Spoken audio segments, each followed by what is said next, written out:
Looking for the best cameras for photography? To suit your needs? In this video, we're diving into some of the top options available right now. Before we begin, don't forget to check out the links in the description to find the best deals within your budget. Let's get started. Number 3. Canon T7.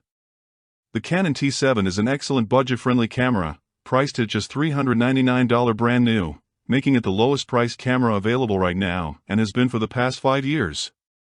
If you're interested, I'll leave links below for the best pricing. What makes the Canon T7 great isn't just its low price, but also the quality of its 24-megapixel APS-C sensor. This sensor is similar to those found in more expensive Canon cameras like the Canon 80D and Canon M50, so the image quality at a base ISO of 800 is excellent. Plus, the T7 produces the same warm, rich colors that Canon cameras are known for, making your photos look amazing straight out of the camera, no need for heavy editing. For beginners, the T7 also offers 14-bit RAW photo files, giving you a lot of detail and data to work with when editing, just like professional cameras. It's a great camera for learning photography and photo editing. However, the Canon T7 isn't great in low light or at high ISO levels.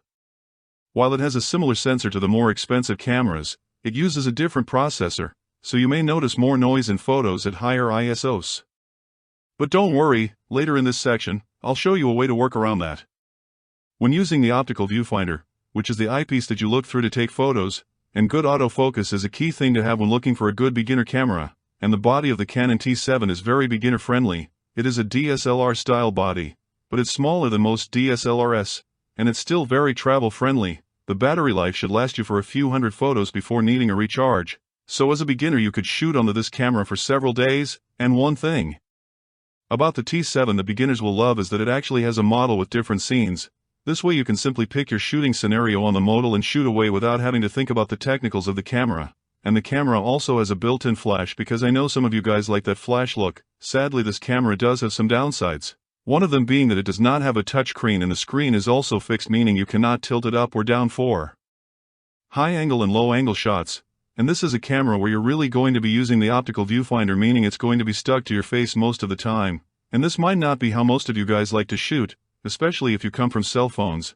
But other than that, the camera is really easy to just pick up and start using even without a manual. It's very beginner friendly. Another issue that some of you guys might want into is that the lens on the Canon T7 that it comes with isn't the greatest. It's totally fine for beginner photographers if this is maybe your first year of shooting, but I actually recommend buying another lens that's also very affordable that will massively improve your images. And the first one is the Canon EF50mm f1.8. This lens is only about $100, but it will make your images so much better. And because it has a faster aperture, it will solve that low light issue that we talked about earlier. Second is the Canon EF24mm, again a very sharp lens with an f2.8, and this will also help improve your image quality but also help you solve that low light issue now. So far the Canon T7 seems pretty amazing, and that's because it is. But when it comes to actually taking photos, it only shoots at 3 frames per second. That might seem a bit slow compared to most modern cameras, but it's perfectly fine for beginner photographers that aren't shooting a ton of action, because chances are you guys are just shooting city landscapes. Maybe a pretty car or a couple of portraits. Number 2. Sony A6000. The sensor in the A6000 is also a 24-megapixel app-size sensor, but the sensor has some really unique benefits. Because it's an older sensor, it almost has a vintage retro or film-like look to it that makes almost every single photo you take with it feel really special, and I absolutely love how the colors look straight from the camera. And the autofocus in the A6000 is also very fast and reliable, and you get good autofocus not only using the electronic viewfinder but also the rear LCD screen, which the Canon T7 cannot do.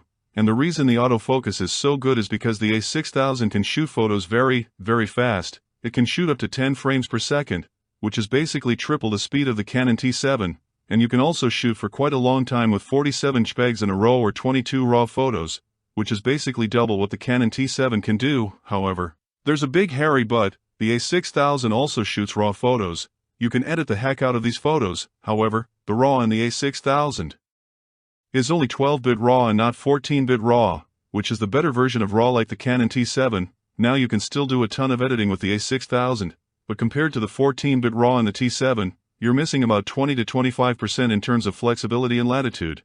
and if you don't need the super fast speed of the A6000 or the better autofocus, the T7 might be better for someone that's serious about their editing, but as a beginner, you might not even notice the difference, and the A6000 sensor also isn't very good at high ISOs or low light like most beginner cameras. However, if you want 14-bit RAW and better low light performance in the style and body of the A6000, you can actually upgrade to the A6400 for only about an extra $150 to $200 more, and the A6400 is way better than the A6000 not only in terms of photos but also video, but it is more expensive, so I'm not really putting it on this list, and if you really want to get the best from your A6000, I also recommend picking up the Sony f50mm 1.8 lens for about $200 or third-party lens from a company called VRO, the 20mm f2.8 lens for about $300 brand new, and these lenses will massively improve your image quality. The A6000 does have a pretty decent battery life with a few hundred photos on a single charge, but you might find that the battery drains a lot faster compared to other beginner cameras, so it's always good to have a few spares when it comes to the A6000.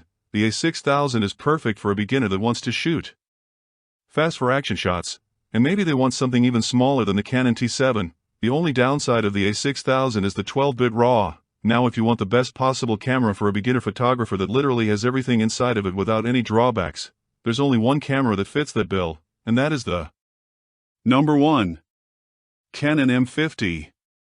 And the Canon M50 is now more affordable than ever before. The Canon M50 has a 24-megapixel aperture-size sensor, which is very similar to the Canon T7, so you get the same great resolution, same fantastic Canon color science, and the overall look is pretty much identical with the very small differences, but one of those differences is that the Canon M50 is much better in low light, and you can easily shoot this camera as high as 2000 or 3200 ISO with very little issues, and even 6400 ISO if you're okay with a little bit of grain, and on top of that, you also get 14-bit RAW, so you can really edit the heck out of your photos, and the Canon M50 has without a doubt the best autofocus on any beginner camera. It's fast, it's reliable, and you can both use it in electronic viewfinder and using the LCD touchscreen on the back, but on top of that, it also has face tracking and eye tracking with touch autofocus, basically everything you could possibly need in the autofocus department, and one thing to note, there's actually two versions of the Canon M50, the only major difference being is that the M50 Mark I has about 30% faster autofocus,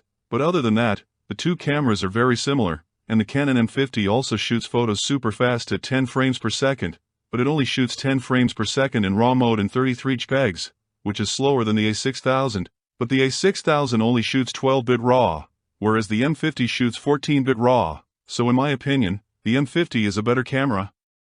Speaking of which, I have one with me, so the Canon M50 is a phenomenal camera for both action and sports, but the best thing about the Canon M50 is without a doubt the design. The M50 is super small, it literally fits in the palm of my hands, and the MT layout and mini layout like most Canon cameras is phenomenal, but the best thing about this camera is that it also has a side articulating screen, which lets you do self-recording, but it's also great for high-angle and low-angle shots, and the touchscreen is also 100% touch sensitive, so if you wanted, you could just operate this entire camera only using the touch screen, and you don't have to use the buttons at all, and it's kind of like using a smartphone if that's what you're used to, and it also has a flash. On top of that, the battery life in the M50 is also pretty decent, and you should get a few hundred shots before you need to recharge. Now one thing I should mention, like most beginner cameras, the kit lens isn't the greatest. But because the M50 is technically discontinued, you could get a very expensive, very pre lens is at a huge discount for this camera right now because it's technically discontinued, but there's plenty of places still selling this camera. I won't give a specific lens recommendation, but instead, I recommend going out there and bargain hunting, and you can also use the Canon EFS lenses from their main lineup of cameras with this M50 using an adapter that's only about $50 to $80. There's a ton of options for lenses with the M50. The Canon M50 as a photography camera genuinely has no downsides. The only issue you might have is the fact that it's technically discontinued, and you might have to compete with other buyers to actually get your hands on one, but if you want the best pricing on the Canon M50, I'll leave links down below, and I'll see you guys in the next video. Peace.